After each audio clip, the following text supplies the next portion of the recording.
할렐루야, 할렐루야. 지난 한 주간 평안하셨습니까? 이번 한 주간 좋은 일이 많으실 것 같습니까? 믿음대로 될 줄로 믿습니다.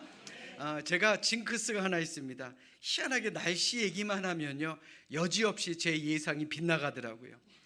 지난주 초에 시원한 바람이 불어서 이제는 가을이 정말 올 것 같습니다 라고 말씀드렸는데, 말씀이 끝나자마자 아주 덥고 습한 바람이 우리 모두를 힘들게 만들었던 그런 한 주를 우리는 보냈습니다. 그래도 언젠가는 시원한 가을이 오겠죠? 안 와도 좋습니다. 이제부터 우리나라도 열대과일 키우면 되잖아요. 그죠? 물론 농담입니다. 더운 날 불평하기보다는 좀 긍정적인 마음을 갖자라고 드린 말씀이니 우리 조금만 잘 견뎌내시기를 주님의 이름으로 간절히 부탁드립니다. 자, 우리 옆에 있는 분들과 이렇게 인사합니다. 이번 한 주는 좋은 일이 많을 겁니다. 자, 다시 한번 환하게 웃으면서요, 늘 평안하시길 기도하겠습니다. 그래요. 비록 우리가 인사로 나눈 말이지만 반드시 이루어질 줄로 믿습니다. 그러니 이번 한 주 건강관리, 마음의 관리, 영의 관리 잘 하시고 이번 한 주간도 평안하게 보내시기를 주님의 이름으로 축원합니다. 1950년대 중반 미국에 눈이 보이지 않는 그런 장애를 가진 소년이 있었습니다. 이 소년은 장애가 있다라는 이유로 친구가 함께 놀아주지 않아서 늘 외톨이로 지내게 됩니다. 자, 그러던 어느 날 수업 중에 교실에 쥐가 나타나서 한바탕 소동이 일어납니다. 그런데 쥐가 도무지 어디로 숨었는지 도저히 찾을 수가 없어서 아이들이 공포에 질려 있을 때에 어느 한 학생이 이렇게 말합니다. 야, 쟤는 앞이 안 보이지만 귀가 잘 들리잖아. 순간 주변이 조용해집니다. 그리고는 눈이 보이지 않았던 그 소녀는 귀를 기울였고 금방 벽장 속에 숨은 쥐를 찾아냅니다. 결국 쥐는 잡혔고요. 덕분에 수업을 무사히 마친 선생님은 쉬는 시간에 이 소년을 불러서 이렇게 칭찬합니다. 너는 비록 눈이 보이지는 않지만 입안 누구에게도 없는 능력을 가지고 있구나. 선생님은 이 소년의 음감과 목소리를 높이 평가했고 늘 칭찬했으며 훗날 이 소년은 미국을 대표하는 유명한 가수가 되었습니다. 그의 이름은 우리가 너무나도 잘 아는 미국의 대스타, 바로 스티비 원더입니다. 만약 선생님이 이 아이의 잠재력을 모르고 그냥 넘어갔다면 어떻게 되었겠습니까? 선생님이나 학생들이 이 아이의 청력과 음감을 칭찬하지 않았다면 아마도 그는 유명한 가수가 아닌 그저 한 명의 맹인으로 살아갔을 것입니다. 그래서 칭찬은 고래도 춤추게 한다라고 말하지 않습니까? 자, 그렇다면 여러분들에게 묻겠습니다. 여러분들은 칭찬에 후하십니까? 아니면 인색하십니까? 반응이 어째 이럽니까? 자, 여러분들 잘 들으십시오. 하나님은요, 칭찬에 후하신 분입니다. 아멘. 자, 오늘도 하나님은 우리에게 이 예배의 자리를 마련해 주셨고 이 예배 자리에 있는 우리 모두를 칭찬해 주실 줄로 믿습니다. 이러한 하나님의 은혜에 감사하는 마음으로 우리 성경을 높이 드시고 우리의 믿음을 고백하도록 하겠습니다. 자, 성경을 높이 드십니다. 저는 예수 믿어 구원받았습니다. 저는 예수 믿어 하나님 자녀 되었습니다. 저는 예수 믿어 천국 백성 되었습니다. 하나님께서 선물로 주신 오늘 하나님 말씀으로 가르침을 받습니다. 눈을 열어 주의 법 안에 있는 놀라운 진리를 보고 깨닫게 하소서. 아멘으로 순종하여 하나님께 영광 돌리는 삶이 되게 하소서. 아멘. 고백한 대로 살아가시기를 주님의 이름으로 축원합니다. 지난 2주 동안 여러분들과 함께 태도라는 주제로 함께 말씀을 나누었습니다. 그러니까 하나님의 말씀에 어떠한 태도를 가져야 될 것이냐, 또 우리에게 주어진 사명에 어떠한 태도를 가져야 할 것이냐, 이것을 함께 나누었죠. 자, 그리고 오늘은 마지막으로 이웃에 대해 어떠한 태도를 가지며 살아가야 될지 이에 대해 함께 은혜를 나누어 보려 합니다. 자, 여러분들은 평소 어떠한 태도로 남을 대하십니까? 어떠한 말, 어떠한 눈빛, 어떠한 행동으로 남을 대하십니까? 어느 식당에서 노부부가 조용히 식사를 하고 있었습니다. 식사를 하다가 이 노부부의 아내가 숟가락을 그만 바닥에 떨어뜨려서 이것을 주우려 하다가 옆에서 식사하던 젊은 커플의 그릇을 넘어뜨렸습니다.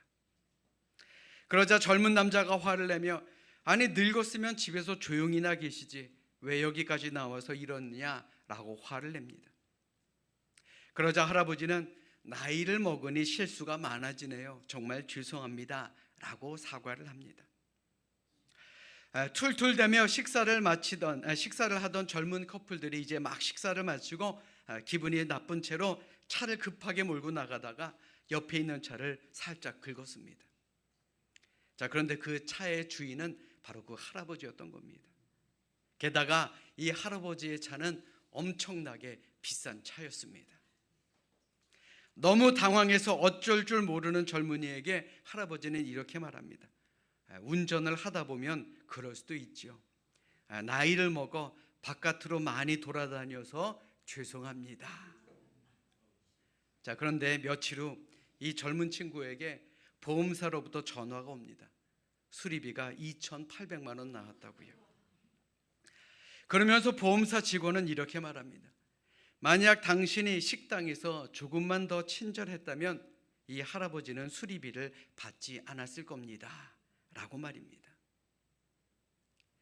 우리가 다른 사람에게 대하는 태도에 따라서 그 결과는 큰 차이를 만들어낸다라는 것을 알려주는 이야기 아니었겠습니까? 제가 여러분들에게 자주 드리는 말씀이 있죠. 말 한마디가 천냥빚을 갚는다. 반대로 말하면요, 우리의 말 한마디가 천냥빚을 지기도 한다라는 겁니다. 미국 하버드 대학의 위건 박사팀이 직장과 가정 그리고 사회생활 등 각 분야에서 실패한 사람들을 조사했습니다. 그 결과 이들이 실패한 것은요, 전문적인 지식이 모자라서가 아닙니다. 전문 지식이 모자라서 실패한 사람은 불과 15%밖에는 안 됐다라는 겁니다. 그럼 나머지 85%는 뭐냐? 다 인간관계를 잘못했기 때문에 그들의 인생이 실패했다라는 것을 발견했다라는 결과를 발표한 것입니다. 그만큼요, 사람을 대하는 태도가 참으로 중요하다라는 겁니다. 가정에서든 일터에서든 교회 안에서든 서로에 대한 잘못된 태도가 관계를 망가뜨리게 되고 다툼을 만들게 되며 이 세상이 지옥같이 변하게 되는 겁니다. 자, 여러분들에게 묻겠습니다. 여러분들의 가정과 일터와 우리 교회는 천국입니까? 아멘 안 하시는 분들은 뭡니까? 지옥에서 살고 계시는 겁니까? 늦지 않았습니다. 오늘부터라도 천국으로 만들어 나가시기를 주님의 이름으로 축원합니다. 자, 예수님도요, 성경 속에서 우리가 이웃에게 가져야 될 올바른 태도에 대해서 말씀하고 있습니다.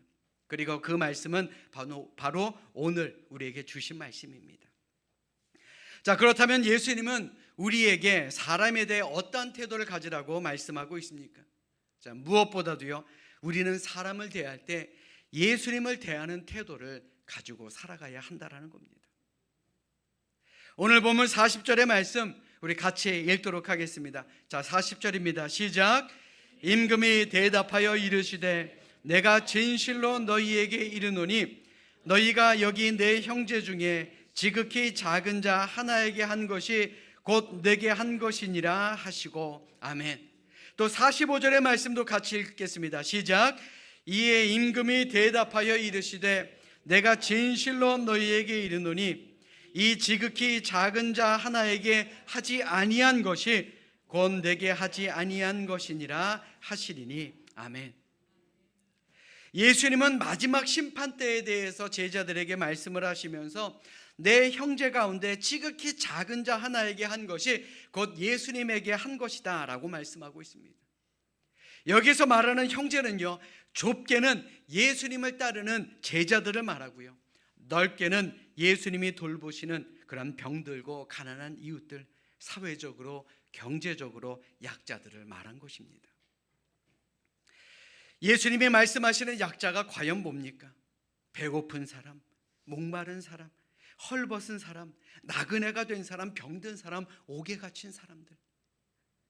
이와 같은 사람들이라도 예수님을 대하듯 우리가 대해야 된다라는 겁니다.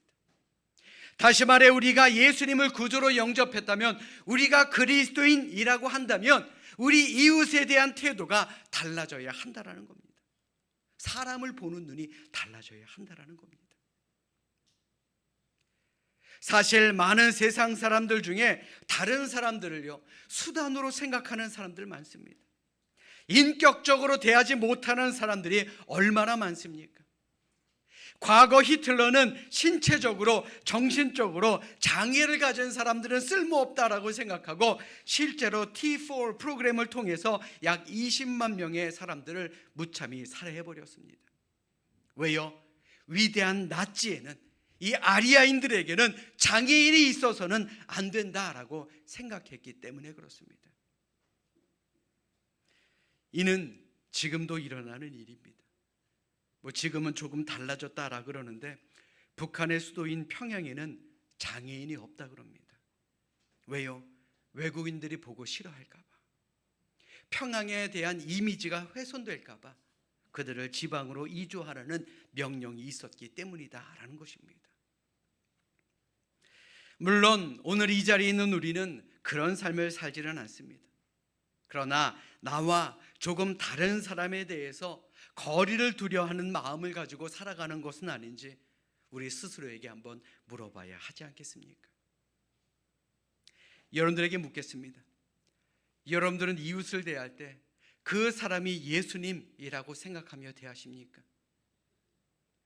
만약 우리 그리스도인들 모두가 그런 마음으로 이웃을 대한다면 어찌 교회가 손가락질을 당하며 그리스도인이라고 하면 머리를 절레절레 흔드는 그런 나쁜 이미지를 가질 수가 있겠느냐라는 것이죠. 그러므로 우리는 이웃을 바라볼 때 그 사람 안에 있는 예수 그리스도의 형상을 볼 수 있어야 하는 것입니다. 함께 교회에 다니고 믿음 생활을 함께하는 믿음의 가족들은 더욱더 그런 눈으로 바라봐야 하는 것입니다. 물론 마음에 쏙 드는 사람이 어디 있습니까? 세상에 완벽한 사람이 어디 있습니까? 완전한 사람 없습니다. 그렇기 때문이라도 우리는 가족과 이웃 안에 있는 예수님을 볼 수 있어야 하는 것입니다. 한 걸음 더 나아가 우리의 영적인 눈이 뜨여지게 되면 그 사람에 대한 태도는 예수님을 향해 대하는 태도로 변할 수 있게 되는 것이죠.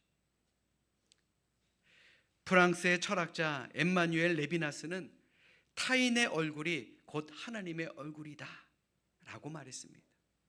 이웃의 얼굴이요, 하나님의 얼굴이다라는 거예요.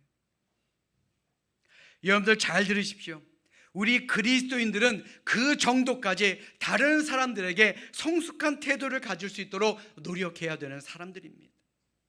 다시 말해 내가 다른 사람들을 대하는 태도로 하나님을 잘 모시고 살아가고 있는지 판단할 수 있다는 겁니다. 하나님에게 사랑받는 사람이 이웃에게 사랑받고요, 이웃을 사랑할 줄 아는 사람이 하나님께 사랑받는 겁니다. 물론 이거 쉽지 않습니다. 그러나 그렇게 해야 합니다. 우리 믿는 사람들은 세상 많은 사람들을 대할 때 정말 예수님을 대하듯 해야 하는 것입니다. 내 아내를, 내 남편을, 내 자녀를, 내 이웃을 예수님처럼 대할 때 바로 그곳이 천국이 된다라는 것입니다. 믿으시면 아멘. 자, 우리 옆에 있는 분들 바라보십시오. 좀 보세요. 자, 그 안에 예수님이 보이십니까? 예수님이 보이십니까? 그러면 잘 섬기시길 바랍니다. 예수님을 볼 수 있어야 합니다. 그래야 서로 사랑하며 섬길 수 있다라는 것을 기억하는 우리 모두가 되시기를 주님의 이름으로 축원합니다. 자, 두 번째로 반드시 결산의 때가 있다라는 태도를 우리는 가지며 살아야 합니다. 오늘 본문 속에서 예수님은 다른 사람들이 어려움을 당했을 때에 예수님을 대했을 때, 예수님을 대하듯 했을 때 그 결과를 뭐라고 말씀하셨습니까? 오늘 본문 이전 34절의 말씀을 쉬운 성경으로 보면 이러합니다. 그때 왕이 오른쪽에 있는 사람들에게 말할 것이다. 내 아버지로부터 복을 받을 너희들이여, 와서 세상이 만들어질 때부터 하나님께서 너희를 위해 준비하신 나라를 물려받아라. 그런데 이와는 반대로 살았던 사람들에게는 어떤 결과를 말씀하십니까? 41절의 말씀을 쉬운 성경으로 보면 이러합니다. 그리고 나서 왼쪽에 있는 사람들에게 이렇게 말할 것이다. 저주받은 자들아, 내게서 떠나 악마와 그 부하들을 위해 준비한 영원한 불에 들어가거라. 예수님의 이 말씀은요, 참으로 무서운 말씀입니다. 우리가 하나님의 나라로 갈 것이냐, 영원한 불로 갈 것이냐, 이것은 오늘을 사는 우리가 다른 사람들에 대해서 어떠한 삶의 태도를 갖느냐에 따라서 달라지게 된다는 겁니다. 여러분들 잘 들으십시오. 이러한 결산은 모든 사람들에게 다가옵니다. 우리가 영원히 살 수 있기를 원하지만 우리는 반드시 이 땅 위에서 마지막 때가 오게 된다는 겁니다. 그렇다면 과연 우리에게는 어떤 미래가 준비되어 있다라고 믿으십니까? 영원한 천국입니까? 영원한 불의 지옥입니까? 사랑 여러분, 우리가 다른 사람에게 친절과 사랑을 베푸는 것은 결코 손해도 낭비도 아닙니다. 믿음으로 구원받는 우리는 다른 사람을 위해서 사는 삶이 곧 나를 위해서 사는 삶임을 깨달아야 한다는 겁니다. 다른 사람에게 친절을 베푸는 것이요, 내가 잘 되기 위해서 그렇다라는 거예요. 믿으시면 아멘. 아멘. 예수님은 마태복음 10장 42절을 통해 이렇게 말씀하십니다. 우리 함께 읽도록 하겠습니다. 함께 읽습니다. 시작. 또 누구든지 제자의 이름으로 이 작은 자 중 하나에게 냉수 한 그릇이라도 주는 자는 내가 진실로 너희에게 이르노니 그 사람이 결단코 상을 잃지 아니하리라 하시니라. 아멘. 우리 상 받아야죠. 아멘. 천국 가는 상 받아야죠. 그래서 친절하게 대해야 된다는 겁니다. 가끔 어떤 보험 상품이나 대출을 안내하는 전화를 받을 때가 있습니다. 저도 가끔 받게 되는데 제 친구는요, 그런 전화를 받자마자 바로 끊어버리더라고요. 그런데 생각해 보면, 아니 그분도 자신의 일을 하는 것 아니겠습니까? 차라리 아이고 죄송합니다, 제가 그럴 여력이 되지 않아서 나중에 또 연락 주시면 감사하겠습니다 라고 말하는 것이 서로에게 기분 좋은 기분으로 남게 되는 것 아닐까요? 혹은 가게를 하시는 분들은 아무 물건도 사지 않고 스쳐가는 손님들에게도 친절을 베푼다라고 하는 것, 이것은요 결코 낭비가 아니다라는 겁니다. 믿음의 조상 아브라함은 낯선 방문객에게 친절을 베풀다가 자기도 모르는 사이에 하나님의 천사를 대접하게 되었고, 그를 통해 그는 복과 은혜를 받게 되었다라는 겁니다. 우리의 오른손이 왼손 모르게 하는 그러한 선행을 행하는 것, 하나님은 다 보고 계십니다. 그리고 우리 모두에게 갚아 주실 줄로 믿습니다. 아멘. 그러므로 우리 이웃을 향한 우리의 말과 행동도 반드시 결산의 때가 있음을 믿으시고, 우리에게 맡겨주신 이웃을 조금 더 따뜻하게, 조금 더 친절하게, 조금 더 사랑으로 대할 수 있는 우리 모두가 되시기를 주님의 이름으로 축원합니다. 자, 마지막으로요, 예수님이라면 어떻게 하셨을까를 우리는 생각하며 살아야 합니다.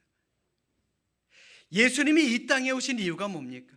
힘들고 어려운 사람들, 죄인들을 위해서 이 땅에 오셨습니다. 우리 모두를 용서해 주시고 회복시켜 주시고 천국 백성 삼아 주시기 위해서 이 땅에 오시지 않았습니까? 그런데 우리는 어떻습니까? 조그만 부, 명예, 권력, 지식 이런 것만 가지고 있어도요, 다른 사람들에게 교만 떨고 무시하고 멸시합니다. 예수님은 만왕의 왕으로 오셨습니다. 그런데 어떠한 태도로 그들을 대하셨습니까? 빈부 귀천을 막론하고 존엄한 엄격체로, 즉 사람답게 사랑으로 대해 주시지 않았습니까? 심지어 자신을 십자가에 못 박는 자들도 하나님 저들을 용서하여 주시옵소서, 마지막까지 사랑으로 주님은 베풀어 주시지 않았습니까? 그게 예수님입니다. 그런데 우리는 어떠합니까? 조금만 손해를 봐도요 참지 못합니다. 내 자존심이 조금만이라도 상하면 끝까지 되갚아 주어야 속이 후련한 그런 마음을 우리는 가지고 살아갑니다. 예수님은 자신을 배신하고 도망간 제자까지도 끝까지 찾아가서 용서해 주시고 사랑해 주셨는데, 우리는 어떻습니까? 내 마음을 조금이라도 아프게 한 사람들을 끝까지 저주하고 사는 것은 아닌지 우리 스스로에게 물어봐야 하지 않겠습니까? 사랑 여러분, 그러므로 우리도 예수님과 같이 사람을 대하는 태도를 가져야 합니다. 과연 예수님이라면 어떻게 하셨을까? 과연 예수님이라면 무슨 말을 하셨고, 과연 예수님이라면 어떤 마음을 가지셨을까? 한번 생각해 보아야 하지 않을까요? 예전에 제가 미국에서 잠시 생활했을 때 그때 유행하던 팔찌가 있었습니다. 그 이전에도 유행했다 그러는데 이게 특별한 팔찌는 아니더라고요. 글씨가 써 있는 작은 팔찌입니다. 지금 여러분들이 보시는 저 팔찌입니다. JJWT라고 쓰여 있죠. What would Jesus do? 예수님이라면 어떻게 하셨을까? 예수님이라면 어떻게 하셨을까? 우리가 힘든 상황이나 어려운 상황을 만났을 때, 혹은 우리가 어려운 사람을 만났거나 무엇인가를 결정하고 어떻게 행동해야 될 때, 이 팔찌를 보면서 예수님이라면 어떻게 하셨을까? 이것을 생각하자라는 팔찌입니다. 우리가 살아가는 이 세상은 매 순간 다양한 상황을 마주하며 살아갈 수밖에 없습니다. 뿐만 아니라 많은 사람들을 대할 때에 내 인생의 주인이 되시고 왕이 되시는 예수님이라면 과연 어떻게 하셨을까? 이 질문을 한 번쯤 던져보고 대하는 성숙한 신앙인이 되어야 하는 것 아니겠습니까? 이제 내일부터 새로운 9월이 시작됩니다.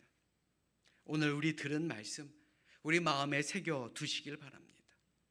어떠한 태도로 사람들을 대할 것인가?